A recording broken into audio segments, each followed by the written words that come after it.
Okay, so I want to summarize and review what we have learned so far.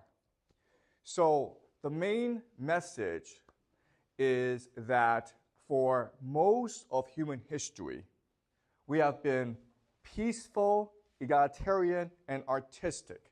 So about 300,000 years ago, our species, Homo sapiens, we were born in Africa.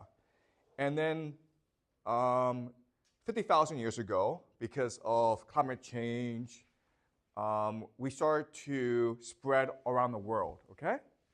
And throughout most of our history, we have been hunter-gatherers.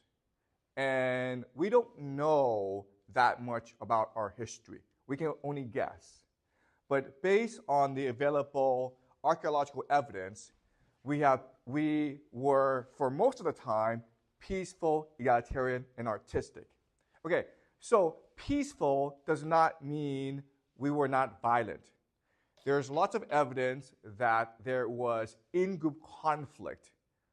So, for example, we discovered in burials people with skull fractures, okay?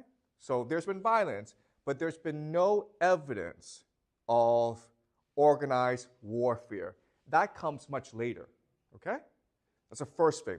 Second thing is that we were egalitarian, meaning that there was no difference in status and power between men and women. Men and women were considered equal. There was no hierarchy, meaning that there were people who were considered more wealthy than other people. And we know because we could not find any evidence of hierarchy, meaning larger houses, meaning groups with special privileges. Now, there are individuals who might have higher status, and we know because they were buried more elaborately than other people. So, for example, shamans, right? Shamans were their religious leaders, and as such, they were accorded higher status than everyone else. Okay? And the third thing is artistic.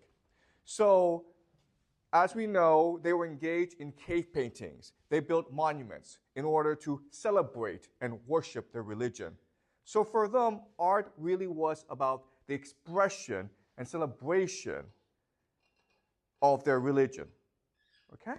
So for most of human history, we were peaceful, egalitarian, and artistic. And we know that today we are not peaceful. We are not egalitarian. We are not that artistic. So what changed? Next week, I'll explain to you what changed. Okay? Basically, a new group of people called the Yamnaya came into being, and they had a different religion that celebrated warfare, patriarchy, and wealth. Okay? And eventually spread all around Europe and Asia, and they conquered everyone, and they created a new history of humanity. That's next week. Okay? So I want to explain the evidence for why we think most of human history we were peaceful, egalitarian, and artistic. Okay, so something else that we discussed in class is we don't know what their religion was, but we suspect that it was animism and shamanism, okay?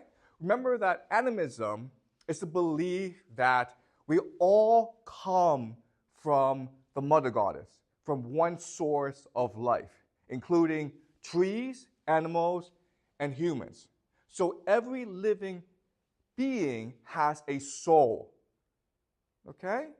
And the other thing is that the soul is permanent. You can never kill it, okay? The body and the soul are different. So it doesn't really matter if you die because your soul will go somewhere else and maybe come back. Okay, so death was not a big deal.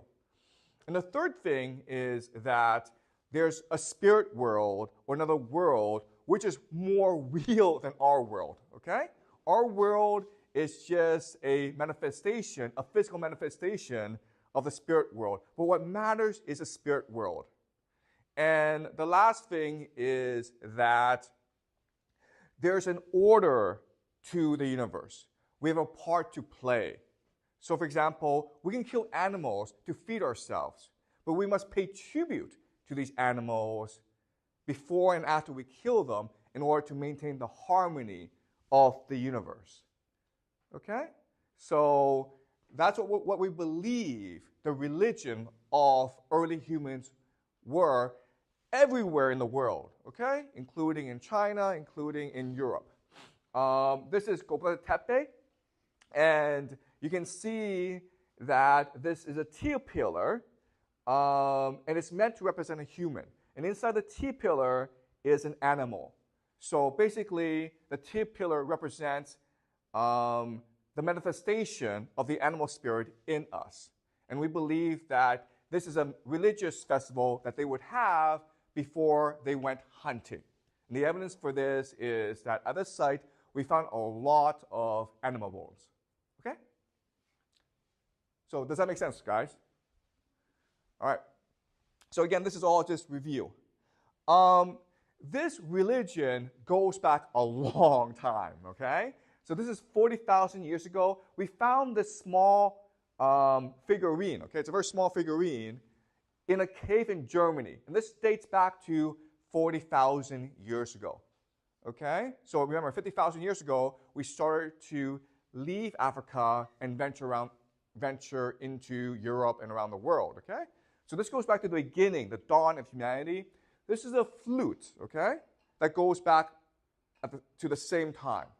So at the beginning of humanity, we were religious. We celebrated our religion through music and through art and through shamanism. Okay? Does that make sense, guys?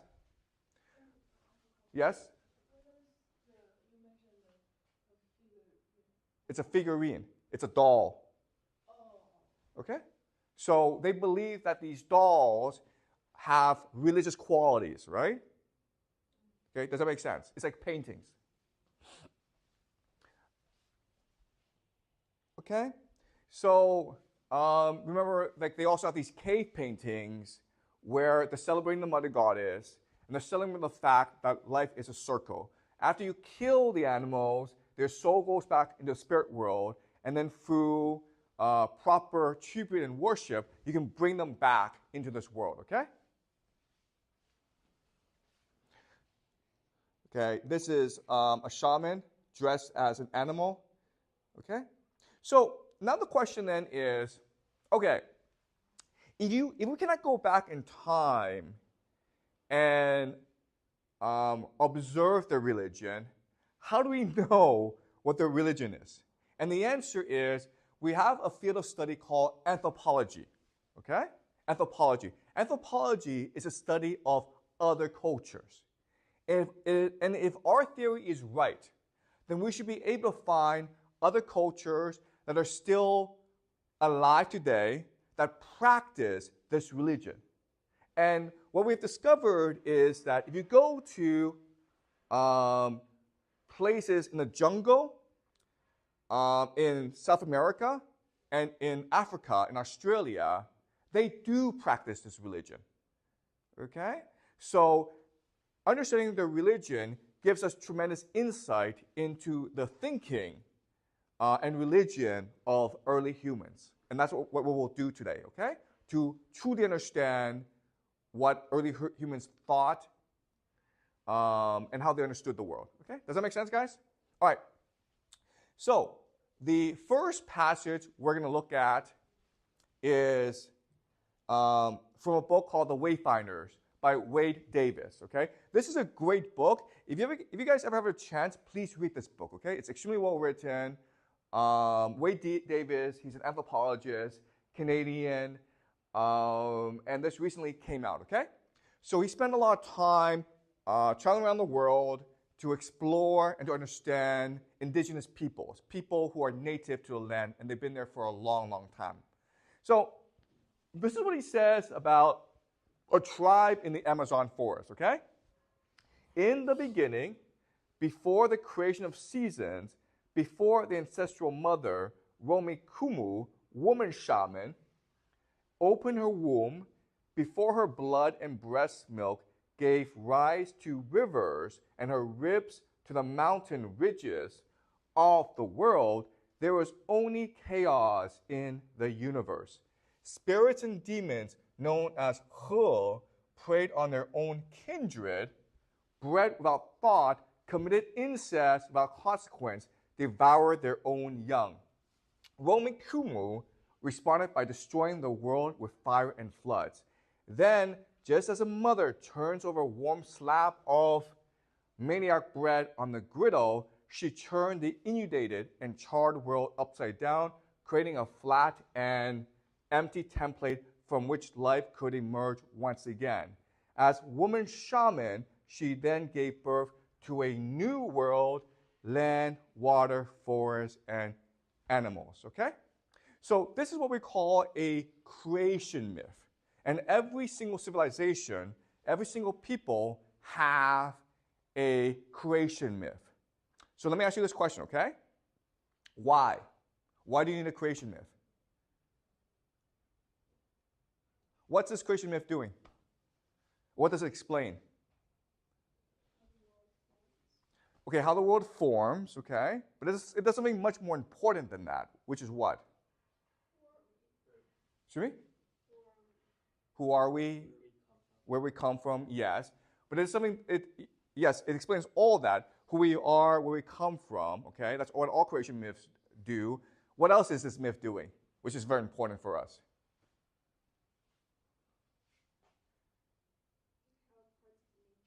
Excuse me? Okay, so it's telling us how the universe was formed, okay? What is in here that's very important and which is important for society to function well?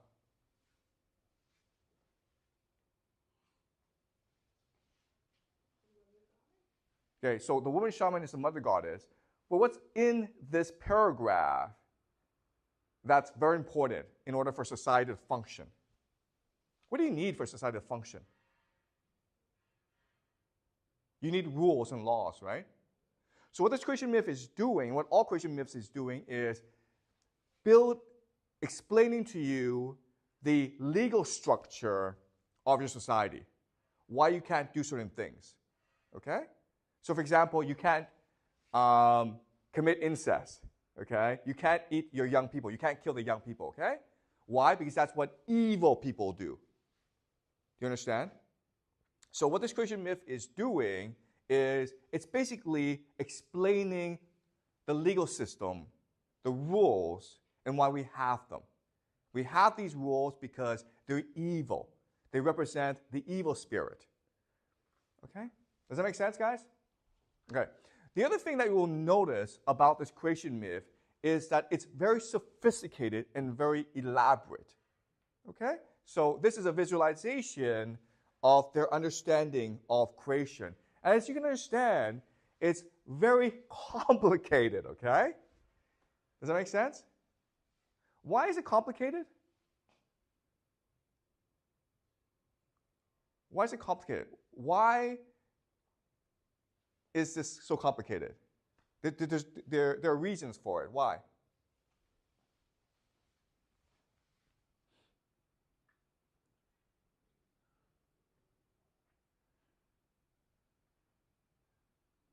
Okay, so one thing that you will learn in this class is that what's really important is for you to believe that your religion is correct, okay? It is as correct as science.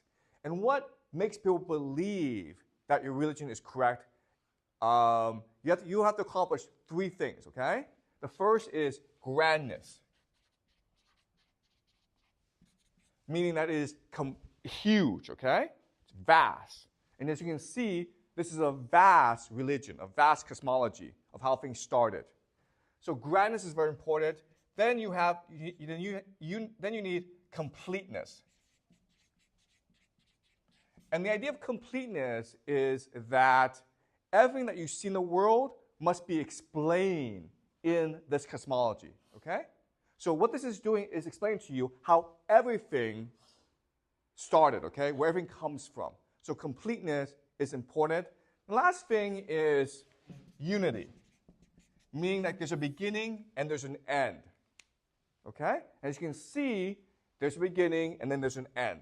Okay? So this is something that we will learn in this class as we explore other religions, including Judaism and Christianity, where for a religion to be powerful, for it to be authoritative, you need these three ideas: grandness, completeness, and unity. Okay? Does that make sense?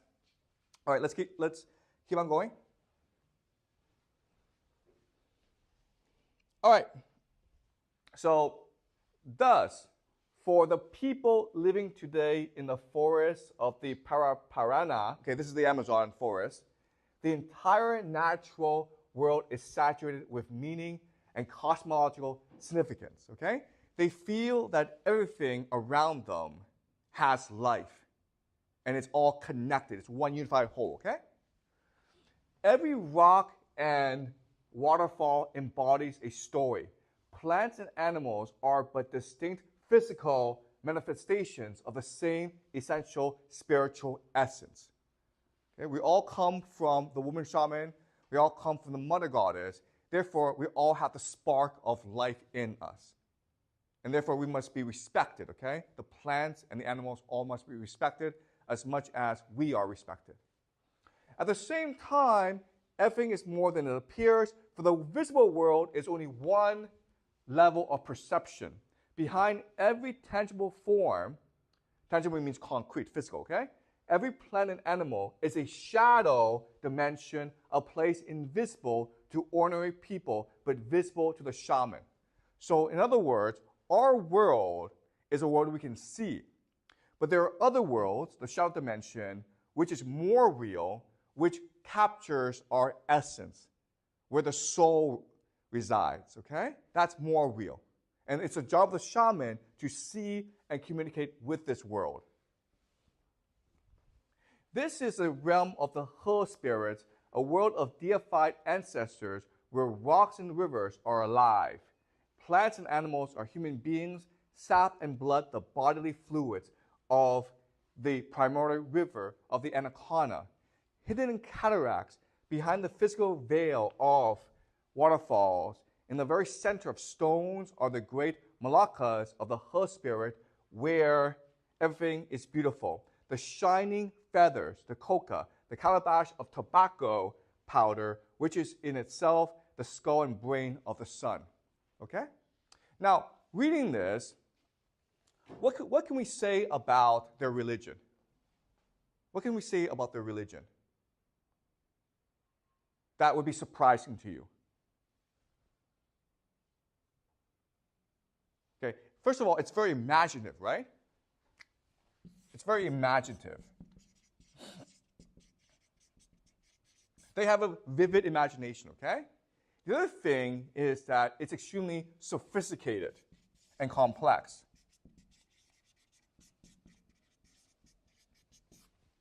Okay? So one major prejudice that we might have of these people is, well, they don't drive cars. They don't have cell phones. Therefore, they must be stupid.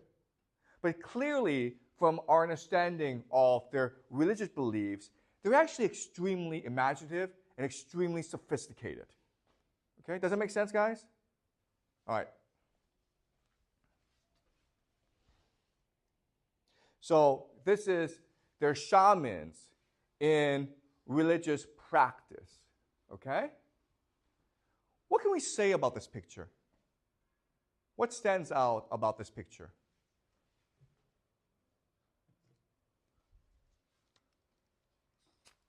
What surprises you, or what catches your eye about them? What can we say about their beliefs based on this picture?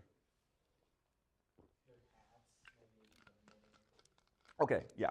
So there's a lot of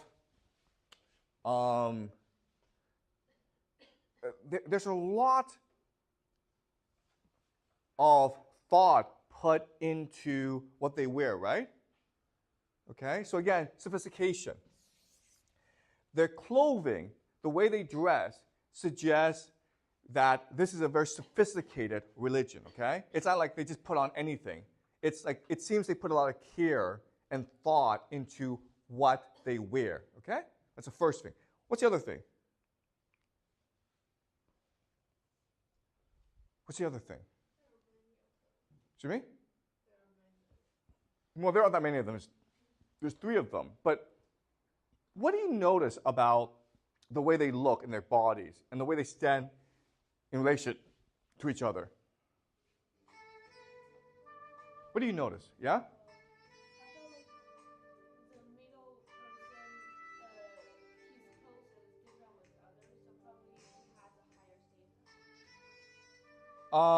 Okay. Yeah, I mean, he probably has a higher status, okay? And he stands in the middle, okay? What else? Jimmy?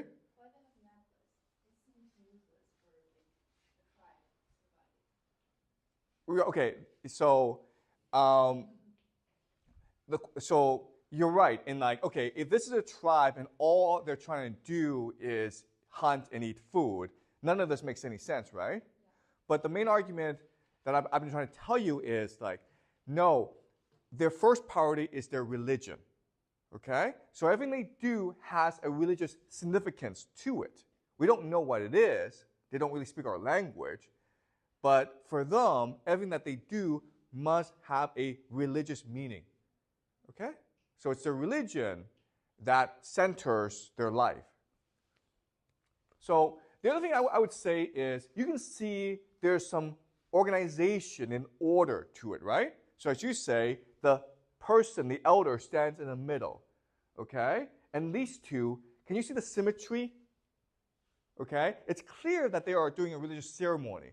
And because of this religious ceremony requires their bodies to be a certain way in relation to each other. It requires them to dress a certain way. It requires them to say certain things, okay? Clearly, they are in prayer of some sort. We call this the idea of ritual. Ritual is just the expression of religion in everyday practice. In other words, their lives are extremely ritualized, meaning what they do every second has a religious meaning and a religious significance. Okay? Does that make sense to you guys? Right? So, for example, you come to school and you think your life is very ordered, right? Because maybe at 8 o'clock you start class. And then when class starts, the teacher takes attendance. Okay? That's all ritual. And then at 8:45, the bell rings, and then you go off and get some water or something, okay? If you want to go to the restroom, you have to raise your hand. This is all what we call ritual. So your lives are extremely ritualized. And the thing about ritual is, behind the ritual, there has to be a belief system. Okay? So for us, the school, we believe the system is set up so that you learn how to do well in life, right? You learn how to be on time. You learn how to respect authority. You learn how to read books, okay? So this society is exactly the same way where every minute of their lives, there's order and structure to what they do that has meaning and purpose. Okay? Does that make sense, guys?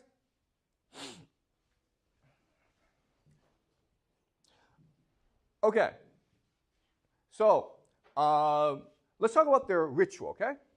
It's to the realm of the He spirits that the shaman goes in ritual. So the shaman is responsible for entering the world of the demons and negotiating and communicating with them, okay? That's his role. That's why he has his power and authority.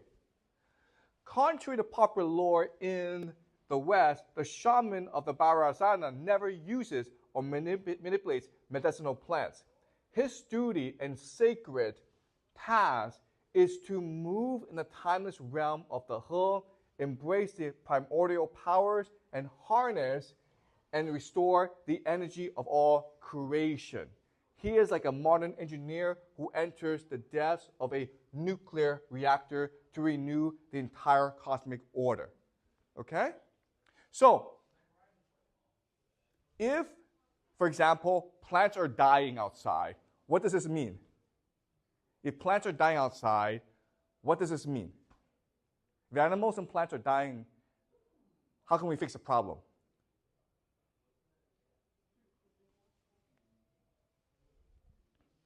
Why are bad things happening?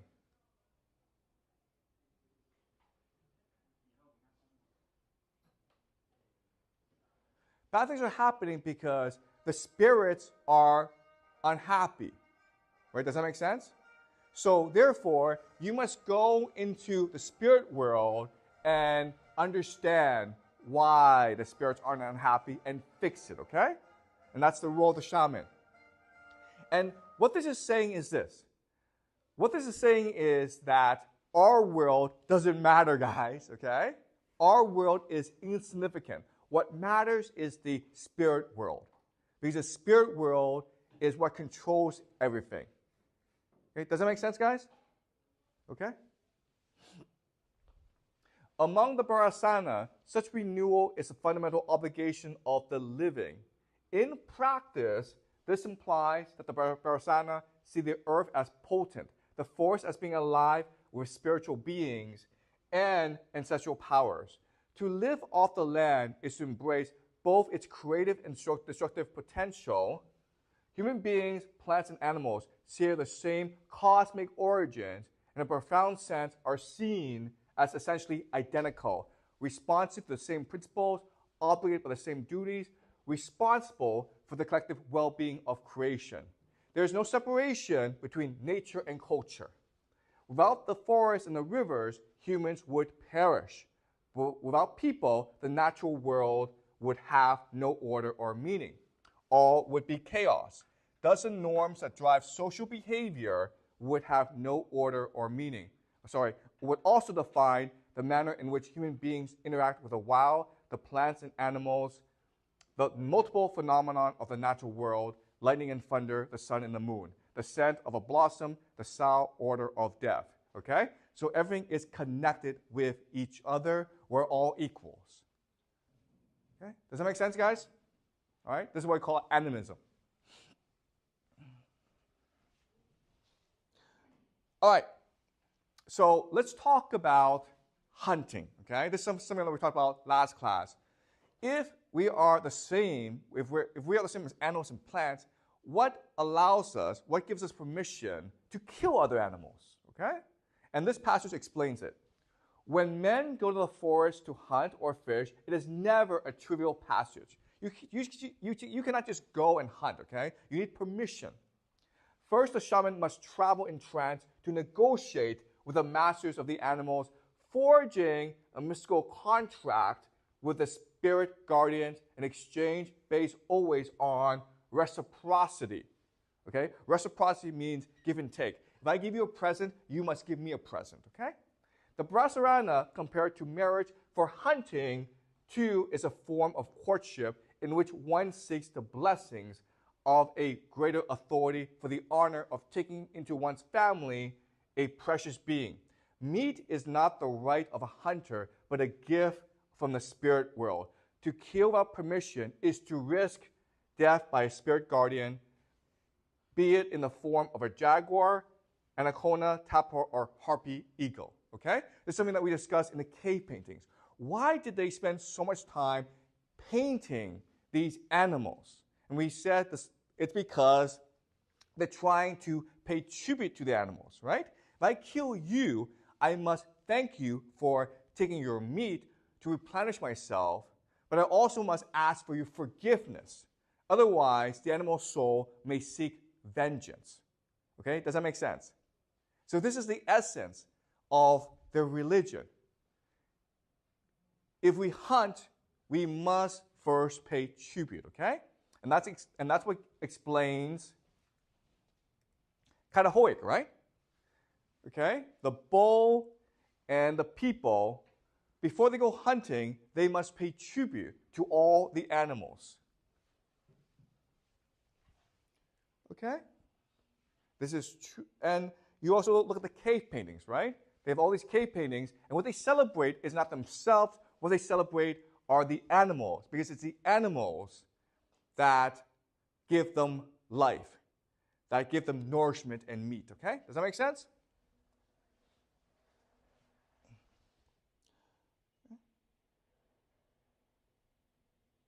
So, and you can see this in caves all around Europe and around the world. Okay? All right. As the ritual begins, time collapses. There are two series of dances separated by the liminal moments of the day, dawn, dusk, and midnight. Okay? So the shaman, during the ritual, needs to communicate with the animals in the spirit world. Okay? To do that, he changes from fish to animal to human being and back again, transcending every form, becoming pure energy flowing among every dimension of reality, past and present, here and there, mythic and mundane. His chants recall by name every point of geography met on the ancestral journey of the Anaconda, okay? So as you can see, before the hunt, the ritual is extremely elaborate, sophisticated, and complex. And its main purpose is to celebrate the unity of life and to ask permission and to ask for forgiveness as the hunters go kill the animals, okay? Does that make sense, guys? And again, this explains, okay, so the shamans will change into animals, okay, in order to better communicate with the animals. And this explains all the cave paintings and how 40,000 years ago they were creating dolls of shamans dressed as animals, okay? Because for them, this is what is true, okay? Does that make sense, guys?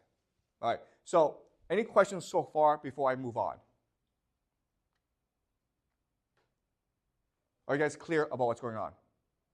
Okay? All right.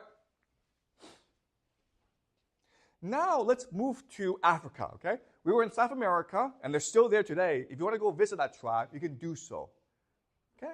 Now let's go to Africa, and in Africa, there's a group of people called the Pygmies, okay? The Pygmies. And there's a very famous book by a British anthropologist by the name of Colin Turnbull, okay?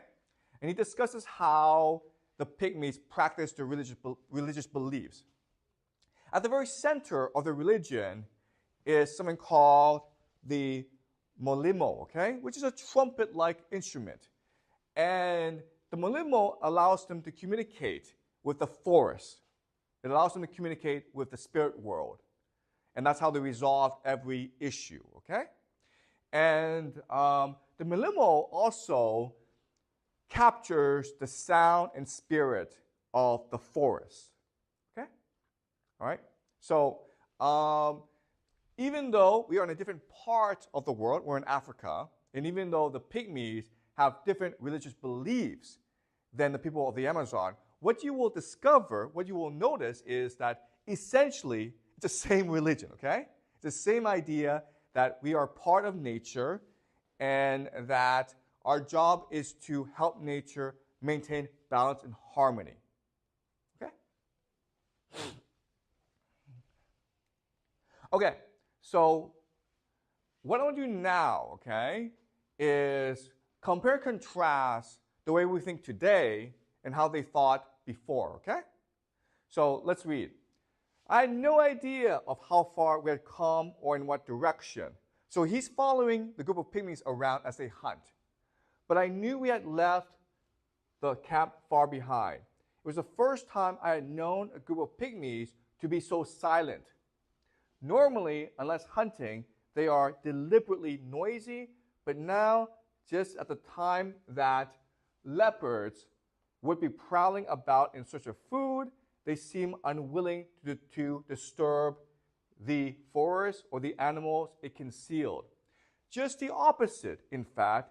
It was as if they were a part of the silence and the darkness of the forest itself and were only fearful lest any sound might betray their presence to some person or thing not of the forest. They stood there quiet and still, and it struck me with a sudden shock that not one of them carried a spear or bow and arrow. As they peered into the dust and cocked their heads first on this side, then on that, satisfying themselves that we were really alone, it seemed that they felt themselves so much a part of the forest, and of all the living things in it, they had no need to fear anything except that which was not of the forest. One of them said to me later, when we are the children of the forest, what need have we to be afraid of it? We are only afraid of that which is outside the forest. Okay? So, what I want to do now is, by analyzing this passage, explore how our minds are different from their minds. Okay? So, our mind is what we consider modern, and their mind is what we consider pre-modern. Okay? What's the first major difference between okay, the British anthropologists, and how we think and how they think? What's the first difference you notice from this passage?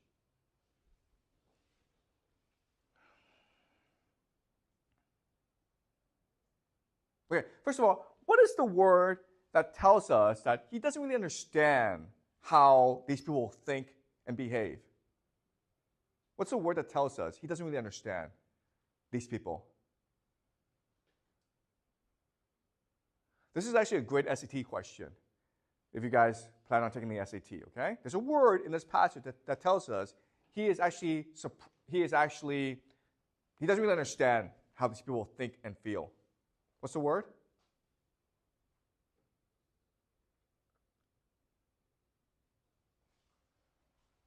Shock, right? Shock. Okay? So he's surprised by their behavior. Why is he surprised? What confuses him? Anyone?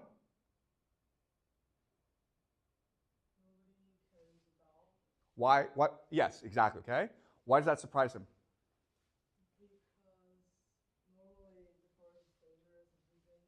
Exactly. Okay. So here's the first big difference. Why do we think that nature is dangerous? Why do they not think nature is dangerous? Why? Why, guys? That's exactly right, okay? He thinks nature is dangerous because they're leopards. They're predators, okay? They don't think nature is dangerous. What's the difference? What's the difference? Okay, the first major difference is this. Our minds think that we are separate from nature, okay? Man versus nature. Man versus nature. But they think they are part of nature, okay?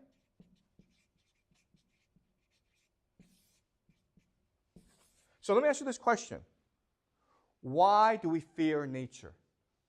What makes us fear nature? If I put you in a forest, you're afraid. Why? Afraid of the unknown. Yes, okay. Why are you afraid of the unknown? Just don't know what will happen. So, like in the forest, I don't know what I will encounter. So Okay, you don't know what you encounter, but why does that make you afraid? I don't know how to answer. Okay. Why? Why would the unknown make you afraid? What is it that we are obsessed with?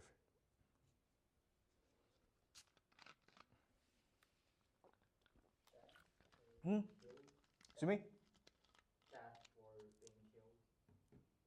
Okay. We're obsessed with control, right? We have to control everything. We want to know something because we want to control it, okay? We like animals in the zoo, right? We do not like animals in the forest. We can control animals in the zoo. We cannot control animals in the forest, okay? So, we're obsessed with control. Why aren't they afraid of nature? What's their attitude? What are the pygmies' attitude? We want to control nature, but they what? Therefore they, okay, the word is trust, right? Trust. They don't have to control nature because they trust nature. They believe the leopards know them and they know the leopards, okay? Does that make sense? Okay. So that's the first major difference between our world and their world. And we've been taught that nature is our enemy, or nature is outside us, whereas they believe that they are part of nature. Okay? Does that make sense, guys? All right, let's move on. All right.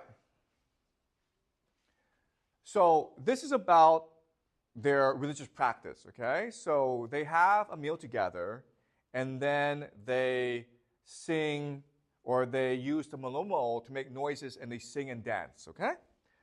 Everyone ate his fill as and when he pleased, a couple of the older men saying they would wait until the youngsters had finished before they ate.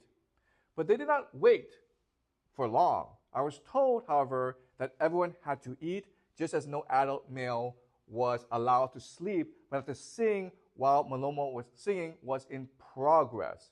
Apparently, one of the greatest crimes that a pygmy can commit, if not the greatest, is to be found asleep when the Malomo is singing. One of the men stood up and miming, as all pygmies love to do, he showed how they used to search for sleeping men, a spear under each arm, and how if they found one, they would spear him in the stomach and kill him completely and forever. I was told that then his body would be buried under the Komalomolomo. Okay, the Komalomolomo is a great fire in which they practice their religion, okay? And nobody would be allowed to mention his death, even to remark on his absence.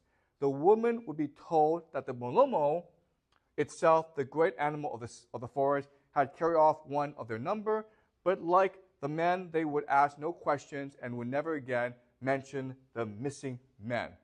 Okay, so in this world, the greatest crime you can commit is not to kill someone, but to sleep during the religion. Can someone explain why that's the case? In this world, okay, the pygmy world, the worst thing you can do is sleep. Why is that the case?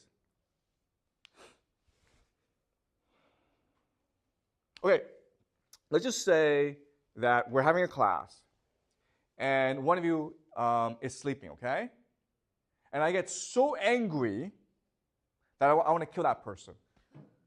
Why would I want to do that? What's my logic? It's disrespectful of what? Your authority. Okay, it's disrespectful of my authority. That is true, but then I just ask a person to leave my class, right? Or I shout at that person. But I want to kill that person. Why? What's happened? Okay. What is a classroom? What is a classroom? A place to study. Okay. A place to study. What else? What are we doing now? Yeah, but what is class? What is classroom?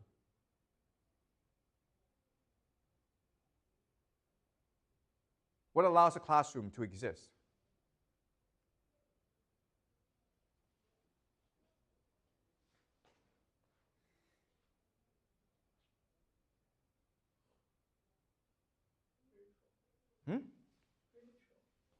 What is the ritual we're practicing?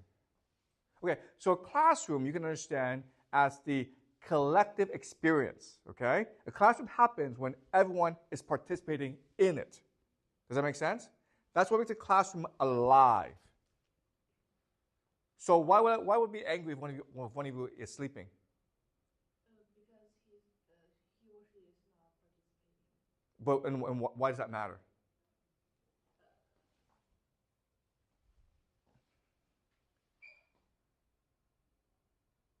If you're sleeping, what are you telling me? I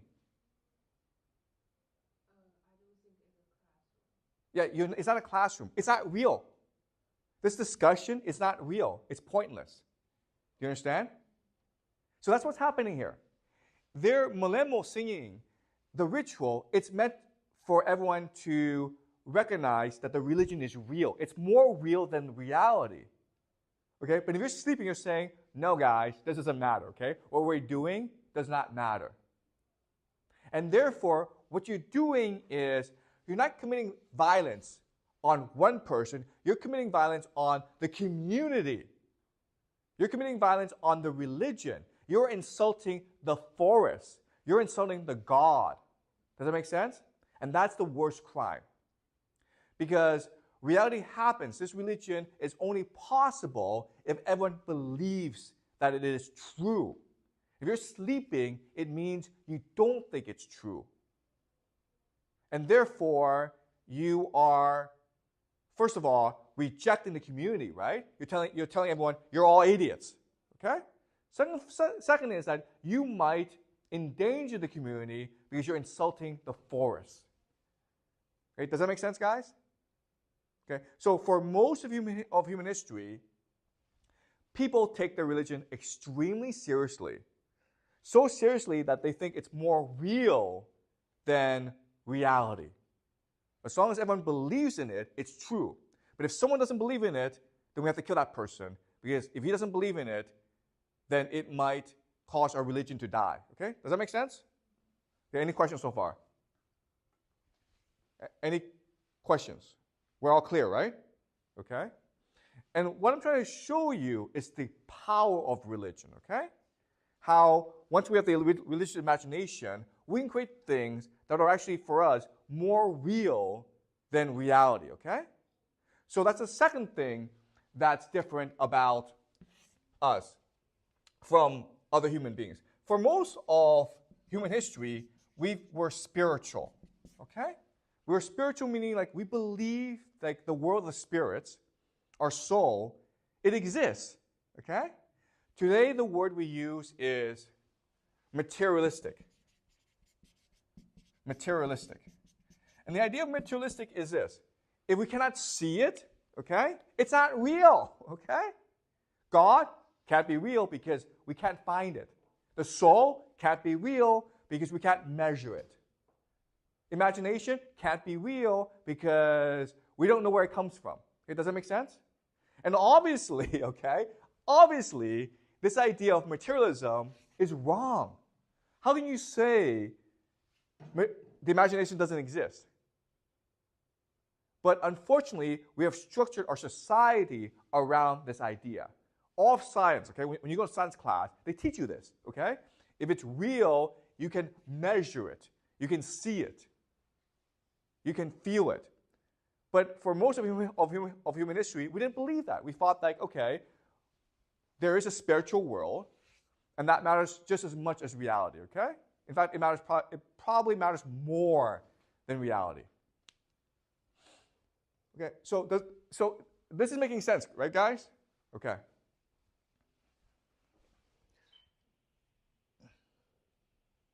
Okay. For a month, I sat every evening at the Kamamolo, listening, watching, okay? If I still had little idea of what was going on, at least I felt that air of importance and expectancy. Every evening, when the women shut themselves up, pretending that they were afraid to see the animal of the forest, every evening, when the men gathered around the fire, pretending they thought that the woman thought that the drain pipes were animals, every evening, when the trumpet drain pipes imitated leopards and elephants and buffaloes, every evening, when all this make-believe was going on, I felt that something very real and very great was going on beneath it. Something that everyone else took for granted and about which only I was ignorant. Okay, clearly he does not understand these people. What word tells us he does not understand these people? He doesn't know what's going on. Why? What word tells us this? Excuse me? Why is he ignorant? There's a word in here that tells us he does not understand these people at all.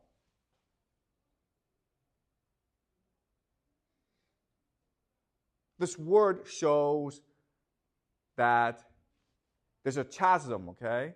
A huge difference between the pygmies and us. What is this word? What word would the pygmies not use here? They've been insulted by this word. What's the word? He uses it over and over again, right? There's a word here that's insulting. No. What word here in this passage would the Pygmies find insulting?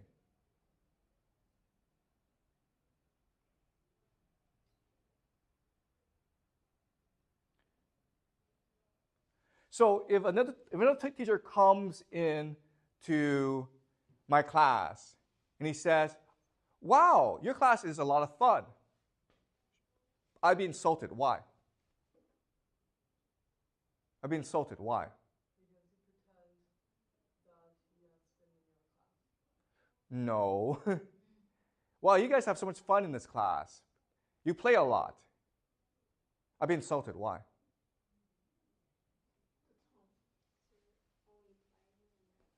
To me?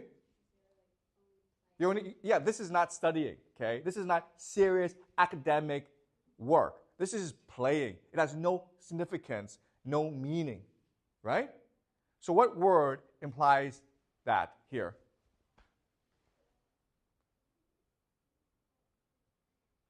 It repeats itself over and over.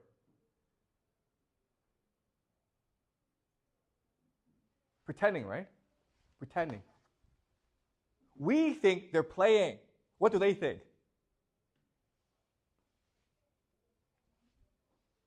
We think they're pretending. We think they're playing. What do they think? They think it's all true. Do you understand? For them, their religion is more true than this world. Okay? That's the power of the human imagination. You can imagine a world, and this world, as long as many of you are imagining it together, it's more true, more powerful, more real than this world. That's the power of religion, okay? What we call the religious imagination. And we'll see this over and over again in human history, okay? Does that make sense, guys? Okay? So we've been taught that, if you can't see it, it must be pretending. It must be make-believe. But for most of human history, for most people, this is not playing. This is not pretending. It's true. It's real. It's what allows us to be close to God. Okay? God is real. This world we live in, it's not real. Okay? Does that make sense, guys? All right.